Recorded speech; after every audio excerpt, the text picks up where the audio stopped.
500 years ago, Bergen County existed as a wilderness, whose thick underbrush and towering trees were marked only by the narrowest of animal paths. As the Indians from the southwest made their way north up the Hudson River, they discovered these new territories. They followed the paths of animals until trails were worn, often on the spines of low-lying ridges. When the Dutch settlers arrived in the 17th century, they too made use of these trails, widening them further into dirt roads, and naming one Schralenberg Road, which means scrawny hill. Though this road stretches from Englewood to Harrington Park, only a small part has retained its original name, as does the segment that passes through the borough of Haworth. And it is by this road that many people have found their way into this beautiful community. In the next 30 minutes, Cablevision invites you to join us as we take a closer look at the history, services, and characteristics that contribute to the personality of Haworth.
Interesting because of the fact that here was first an Indian territory, an Indian grant from the Tapan Indians. Secondly, the Dutch took over, and the Dutch were in charge of this area. The Dutch rule was over them, and the French Huguenots were under the Dutch rule because the French and the Dutch were combined. They intermarried. Westervelts married Ackermans married Duries, and Duries married Norvelts and so forth. So you have a lot of intermarriages in these homes, and they were farmers. They did not communicate too much with the outside world. They went over the Palisades, took their boats down with the berries down to New York and sold them and came back, but they were far away. The wall of the Palisades separated them. And then came the English rule. We have 3 or possibly 4 the old Dutch homes. And they were, well, 3 of them. We have, I guess maybe at one time we had 5, but 3 are on Schralenberg Road, because you see that was the main road through when the Dutch settled here. And so those 3, and their houses, they always liked to face the south.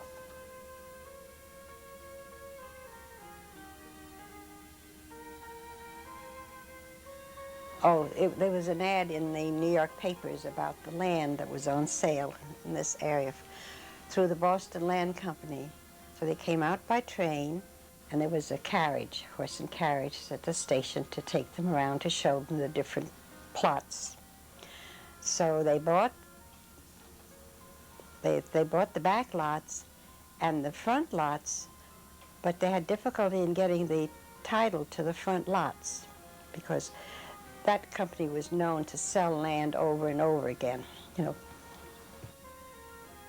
During the war, Pete was talking about Knickerbocker Road, Our son used to run in here, a little 3-year-old, and say, "Mama, there's a car going down Knickerbocker Road." And in those days, you could go all the way to Inglewood and not meet a car. But of course, we saw the great big trucks during the Second World War going down Knickerbocker Road with gold. They transferred the gold from West Point to Fort Knox, you know, and all those trucks went right down Knickerbocker Road. The top of the hill, which we used to call that Tank Hill, that's Haworth Avenue. The children in the wintertime had a wonderful time. Sleigh riding, tobogganing, and so many children came from Dumont. I can still see them passing the door with their sleds and their toboggans. That was a wonderful thing. Of course, with the traffic, you can't do that anymore. But it was nice. With the opening of the bridge, developed bus lines. People commuted by bus. And that also brought the decline in commuting railroad trains. The passenger business went out of existence. Now our railroad here, it's a freight line.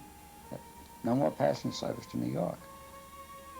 There isn't very much land left to develop, and I do think that the churches and the organizations are holding the town together very nicely.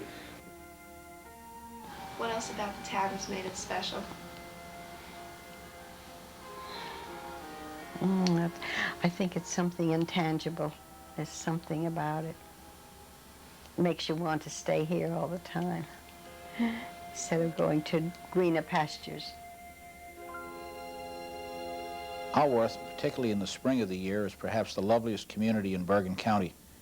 People coming into town are immediately aware of the tree-lined streets, the homes surrounded by a variety of flowering shrubs and bushes, the numerous parks and playgrounds and open areas that make up the character of this quiet residential community in the northeast corner of Bergen County. This town of about 3,600 people has developed very slowly over the past 100 years.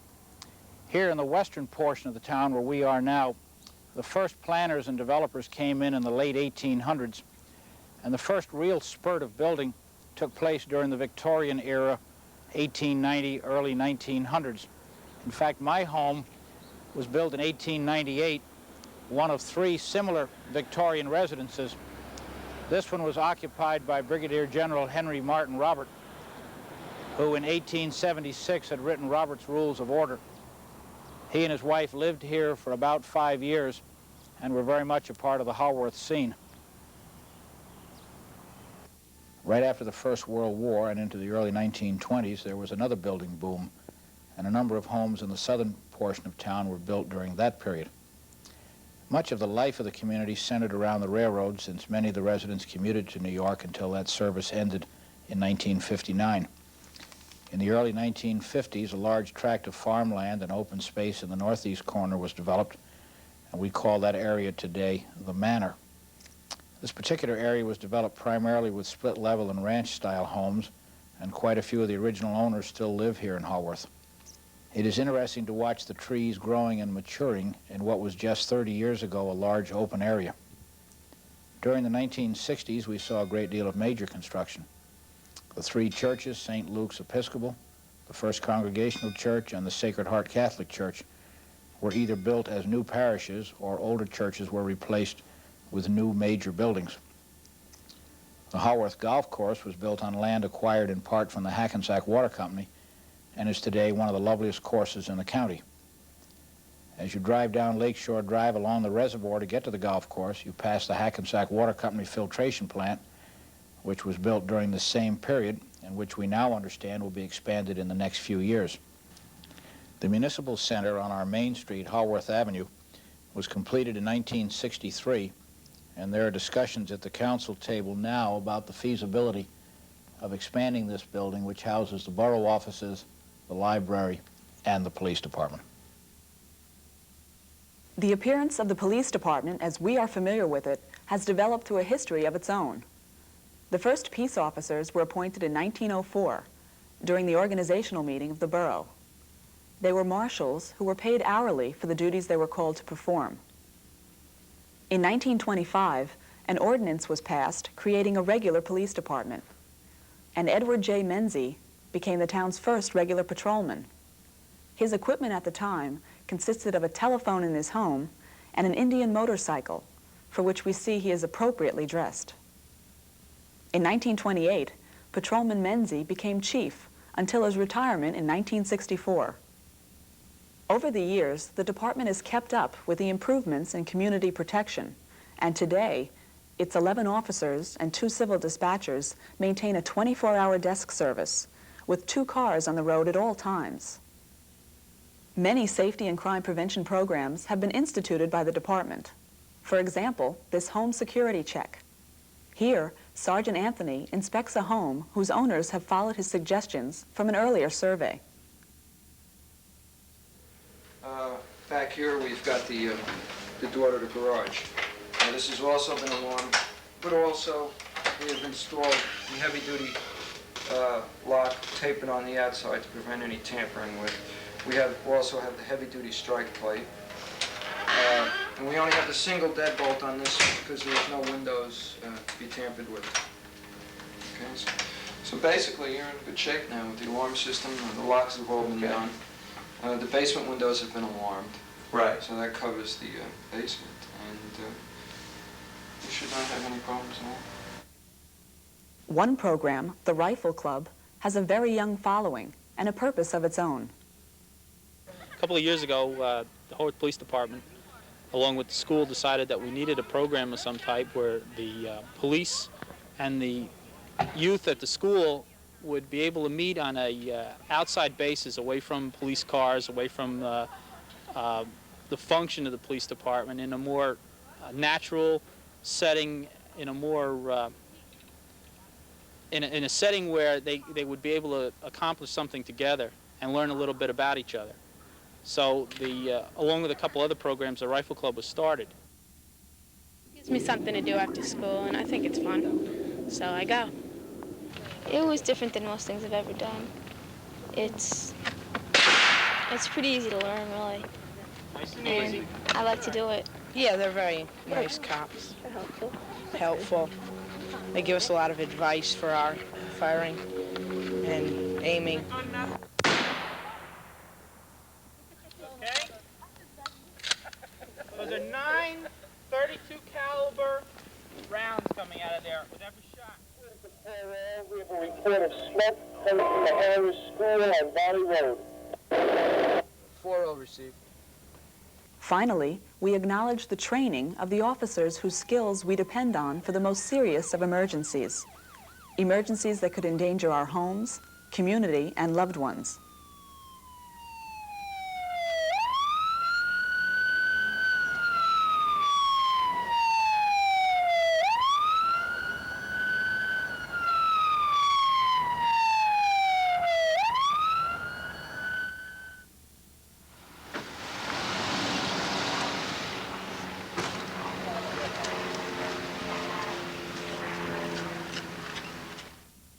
The many volunteers of the fire department and ambulance corps also deserve our support and thanks.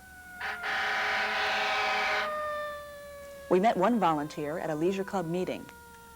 Fred Nair, president of the leisure club, has also been a volunteer fireman for more than 44 years. Well, the fire department in Haworth was organized and incorporated in 1908, and it's still going strong. We have our 75th anniversary this May. And at that time, we're going to have a gala affair for all of our members and former members. Well, the first fire protection that we had was a hand-drawn hose wagon that was housed in a little shed at the top of what we call Tank Hill. At that time, we had a tank at the top of the hill. That's why they called it Tank Hill. And we'd have to draw our water from there. We had no hydrant service. Fighting fires and maintaining new equipment has changed measurably in the past 50, 60 years. We now have new, modern, up-to-date equipment. Our men have more strenuous training, and with the number of manpower that we have now, we're able to do much more than we could back in the early days. I joined the fire department in 1939, and at that time, we had about 10 or 15 men. Right now, we have about 30 men that are active, and we also maintain and operate our own ambulance service which we own, whereas the borough owns our fire equipment.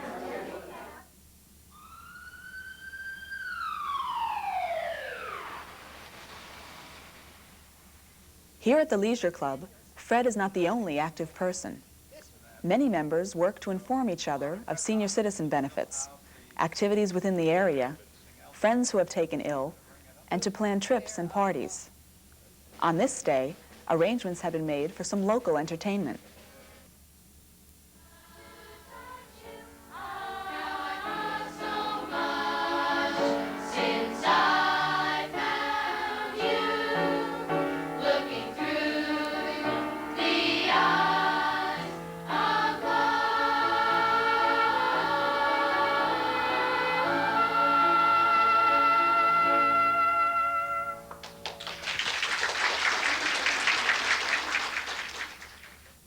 There are many other clubs and organizations offered in the borough, from the American Legion to the Boy and Girl Scouts.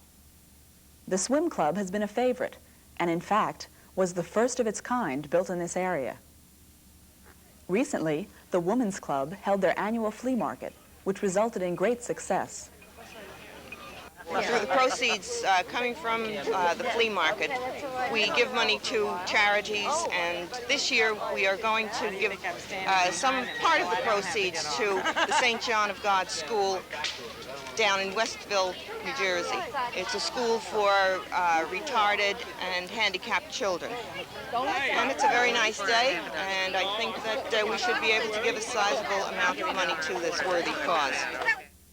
Normally, this public lot is not quite this congested. When we dissolve away the figures, we can see that it lies on Terrace Street, opposite one of the two strips of local commerce. Zoning laws have prohibited most industry and commercial business. Instead, a limited number of shops have been permitted to provide convenience to the residents. This includes many younger residents whose lunch hour appetites have been aptly satisfied by Wawa and the Haworth Pizzeria. However, when lunchtime is up, it's time for them to return to Valley Road.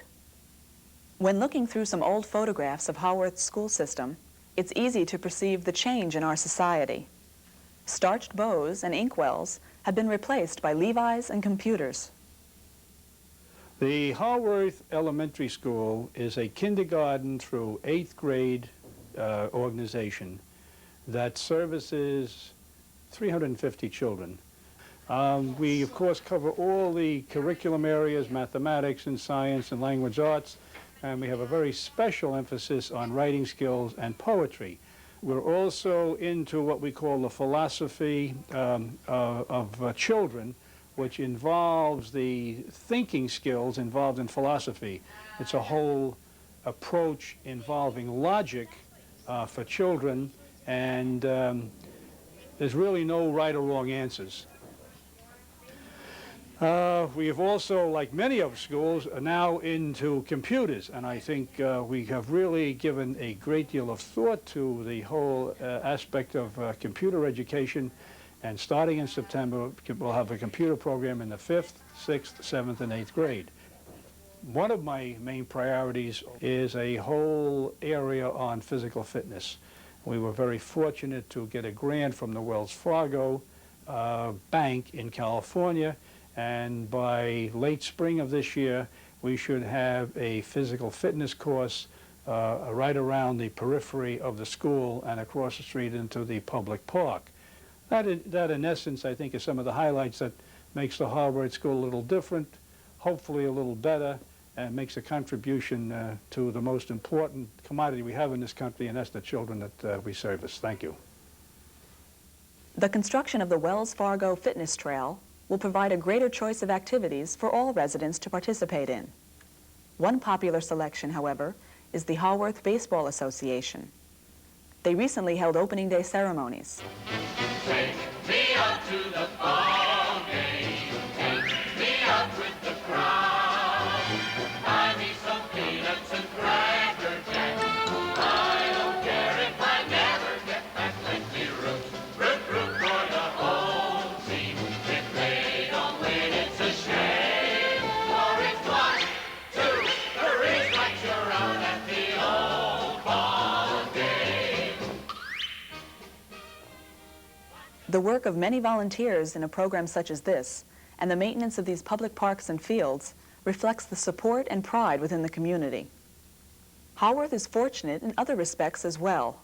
Many private areas of the borough enhance its beauty through their natural settings. Schaefer Gardens is a serene area that quietly invites passers-by to stop and rest for a while on the banks of its small pond. The two country clubs in town also provide additional greenery and beautiful landscaping. While admiring this setting, we can almost comprehend the zealous habit of the avid golfer. Haworth Country Club, seen here, purchased this property in 1968 from the Hackensack Water Company. The water company, Haworth's only large industry, is presently preparing a major expansion and conversion project that would increase the plant's capacity from 50 million to 150 million gallons of water per day. We will also be converting this plant to the ozone treatment process, which is a fairly unknown process in the United States, although it's been used for many years in Europe for different aspects of water treatment. The ozone process will enable us to produce a better quality water at about the same cost as it costs us now. So it's a tremendous advantage for us. The Hackensack Water Company is making careful plans to comply with the demands of our times. However, one couple residing in town prefers to keep in touch with an earlier time. Well, I was always involved in automobiles. My father was an automobile dealer. I guess I grew up with cars. In high school and college, I had a lot of automobiles that I spent money on, and the money was down the drain sometime afterwards. After we were married, we pretty much realized that I'd always be involved in some sort of cars as a hobby, and we suggested antiques. It's a great thing to have on the weekends. We do, with local clubs, a lot of Wednesday night trips. Just go out, you know, 10 or 12 of us together. We go someplace to look at an old house restoration or and stop for ice cream. In the summer, it's a real family affair. Hobbies often require numerous hours of dedication and care, as the Carlsons would undoubtedly agree.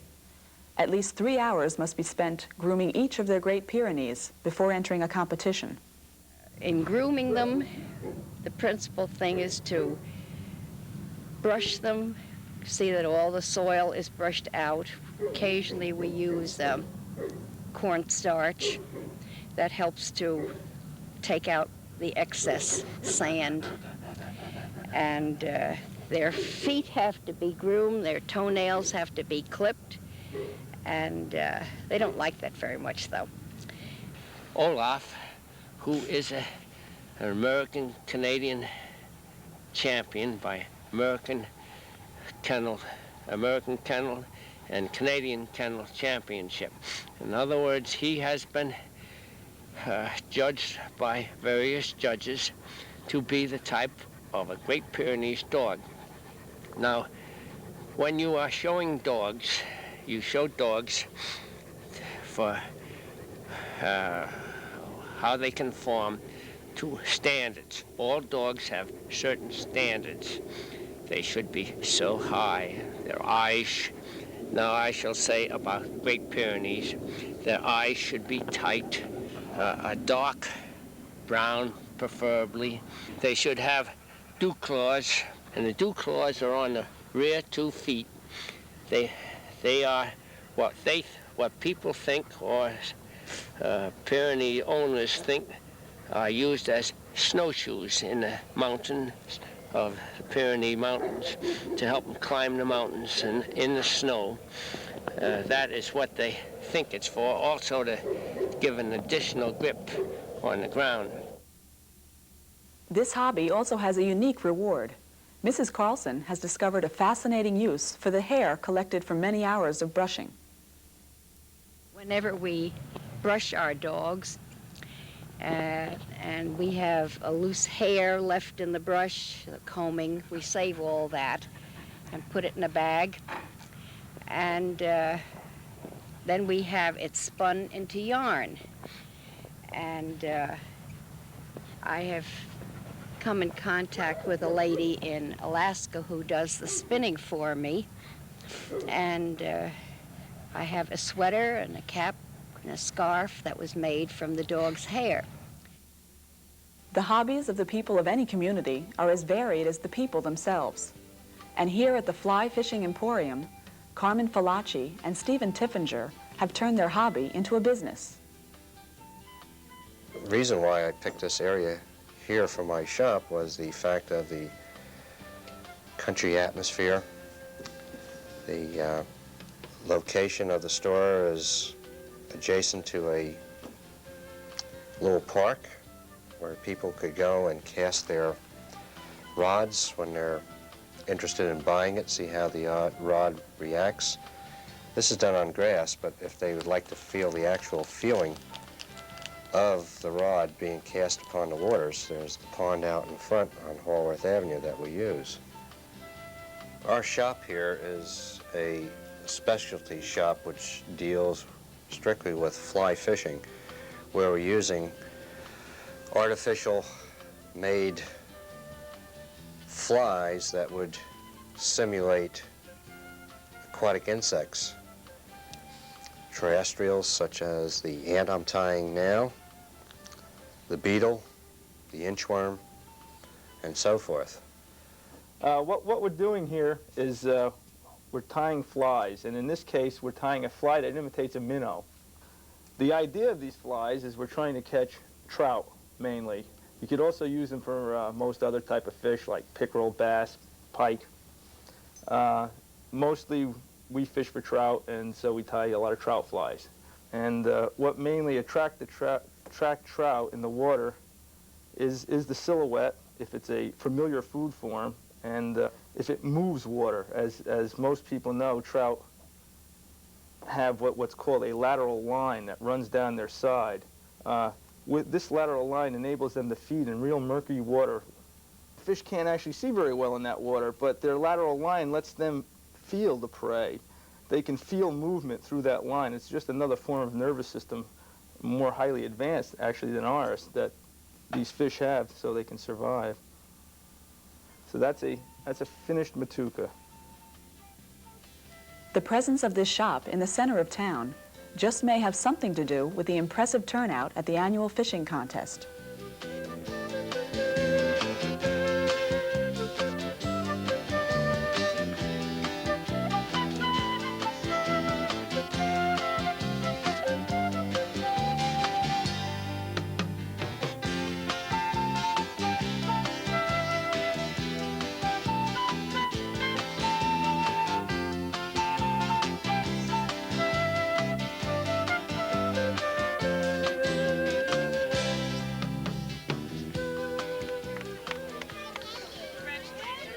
The last prize being awarded is awarded annually to the smallest child catching the largest fish.